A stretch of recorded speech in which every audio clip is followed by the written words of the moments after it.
Good morning, wizards, and welcome to the coffee break.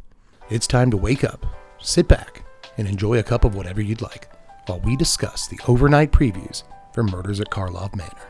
Now, we will of course begin with the weakest card from last night, but do not let that fool you, because Pyrotechnic Performer does look like a strong card. This is 2 mana, 1 and a red, for a 3/2 Vaishino Assassin with Disguise for a single red. Whenever Performer or another creature you control is turned face up, that creature deals damage equal to its power to each opponent.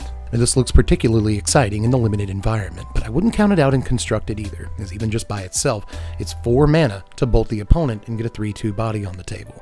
This can be paid either in installments or all at once, so off the top of your library in the late game, you'll be happy for that 3 damage. And of course, we should all bookmark this card in our minds because its existence means that we should be on the lookout for any particularly large creatures with Disguise. The next card we want to look at today is Buried in the Garden, 4 mana, 2, a green, and a white, for an aura that enchants a land. When it enters the battlefield, exile target non-land permanent you don't control until Buried in the Garden leaves the battlefield.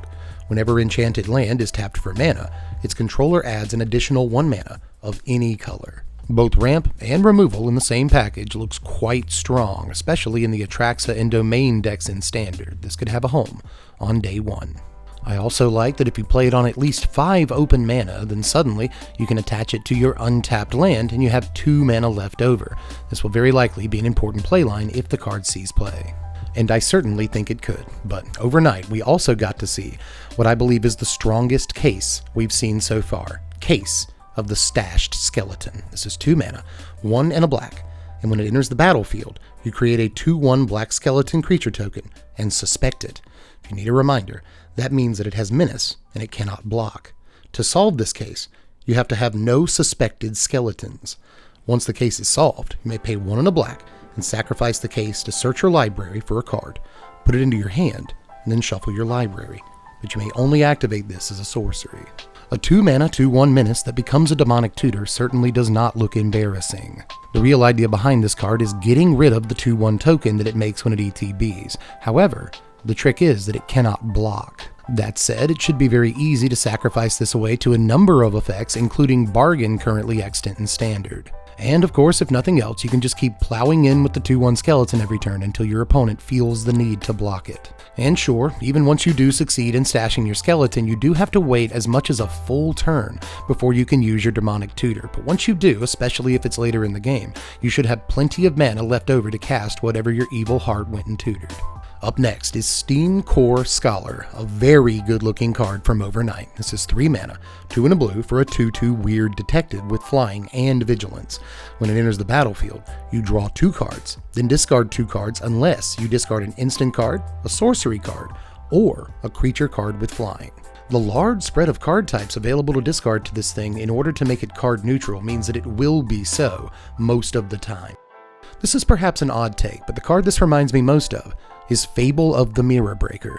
It may not create any ramp for you, and of course it doesn't turn into an amazing creature on the other side or anything, but at the same time, this is 3 mana for a body that allows you to fuel reanimator strategies and draw into important cards. Almost any creature that both draws cards when it enters the battlefield and is relatively cheap to cast is going to be worth taking a look at, and the 2 keyword abilities don't hurt either. For all intents and purposes, this is by far the strongest card that we got to see overnight, and will almost certainly have an effect on multiple formats. That said, there was a card that, as calm as I sound now, I definitely freaked out the most over when I saw it last night, and that is Ripper of Bloodlines. There's no surprise there, I'm sure. This is 6 mana, 3 and 3 black for a 6/5 vampire assassin with flying. It has Ward, sacrifice a creature, and whenever a creature dies, target opponent loses 2 life. And you gain 2 life. Now, of course, I would get excited about this card right now, but I am doing my absolute best to maintain a bit.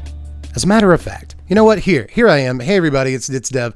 I really want to talk about this card. I know the whole thing was supposed to be like a coffee break, but I really can't contain myself. I can't help myself when I see a card like this. Can you expect me to? Come on, 6 mana. That's the worst thing about the card. 6 mana is probably not playable. Is that the word I want to use? It's probably not super playable in standard or anything, but that said, still gonna try her, baby. There's a couple of cards that are like 5 mana that look like they go in aristocrat decks, and I still don't usually put them in my aristocrat decks because they cost too much. Things like Junji and Drivnod and like all these things look like they should go in there, but they don't because, geez, it's a lot of mana. So I'm not sure that 6 mana is something I necessarily want to pay in standard, but I don't really think the card is for standard, and honestly, I'm kind of okay with that. I build a lot of aristocrats like commander decks. That's kind of what I do. I'm not wearing my glasses. It's interesting. But anyway, I build a lot of those decks. So this guy's going to go in there. I hope he's not too expensive. There's a couple of things I want to point out about this card, in case you missed them. There's some subtleties in the wording. Cool thing and a kind of sucky thing. Now, the cool thing I should point out first because I have to mention it for the sucky thing. But either way, this says a creature. It doesn't care if your creature died or if Sally's creature died or if Jim Bob's creature died. It really doesn't matter. Anybody's creature dies, somebody takes some damage. But therein lies the sucky part of the card. It's somebody takes damage. Just like one person is going to lose some life. And here's the thing. I've seen a bunch of people on the internet argue already tonight that this probably for 6 mana should have said each opponent instead of target opponent. But I honestly think that would be broken and like really mean-spirited and not fun in a game of Commander. And I'm the kind of guy that really wants to play a card like this, and I still think that would be a little bit overboard if Sally and Jim Bob got in a combat situation and like 3 of Sally's creatures died and 4 of Jim Bob's creatures died on double blocks or something like that, and then suddenly everybody takes 1,000,000 damage. Actually, counterpoint, that sounds great, but for most people, I think that would be very annoying. But anyway, that's it. Yeah, I'm still up from last night. I took a little nap ski. I had like a 3-hour nap there, but I am still just up and wired. I like this set. A lot of divided opinions on the set in the comments section of the first video. Maybe we'll talk about that a little bit at some point. I don't know. Maybe we'll do it. I don't know if I'll be able to squeak it in because there's a lot of spoiler videos during spoiler season. Yeah, this is how keyed up I've been the entire time, by the way. I'm on my 5th cup of coffee in the last like 8 hours. That's probably why I wanted to do a coffee break now that I think about it. But let me know if you liked that. How have I not breathed in the last there it is, the last 2 minutes, I feel like. Anyway, let me slow down. But if you like this idea and you want me to do like overnight spoilers as a coffee break, every day that I can do that, then, I might be down for doing it. This is kind of a fun little experiment. But anyway, just let me know how you felt about everything, not just the format and all that, but also just the cards. We got some really, really good cards overnight, and I didn't want to wait to talk about them. I'm excited. That's why I'm in my office doing this to you right now. So just again, let me know how you felt about everything. Do the YouTube stuff on your way out. Like, subscribe if you haven't done it yet. We're trying to get to 150K. We're actually only like 19K away. It's something like that. Yeah, 19K away. Just math. But anyway, that's not that far away when you think about it. And if everybody that watches subscribed, we would be there overnight. So help me get there. That'd be cool. If you want to, you can throw $1 into the Patreon pot. Link in the description for that. And once we get to Murders at Karlov Manor Standard, you'll be able to vote on what decks we do, and you'll be supporting the channel for just $1 a month. If you can afford it, it would mean a lot to me because it helps out like crazy. But I'm not going to pitch too hard at you. I've already thrown like an hour and a half of spoilers at you in the last 24 hours, and there's going to be more later today. So take some time, recoup, go to work, whatever you got to do today, you do it, and I'll meet you back here later on tonight with some more previews for Murders. But some more previews for Murders. What is magic? Anyway, I love you guys. I'm Dev from the place. Thanks for watching, Wizards. Spread love and be kind.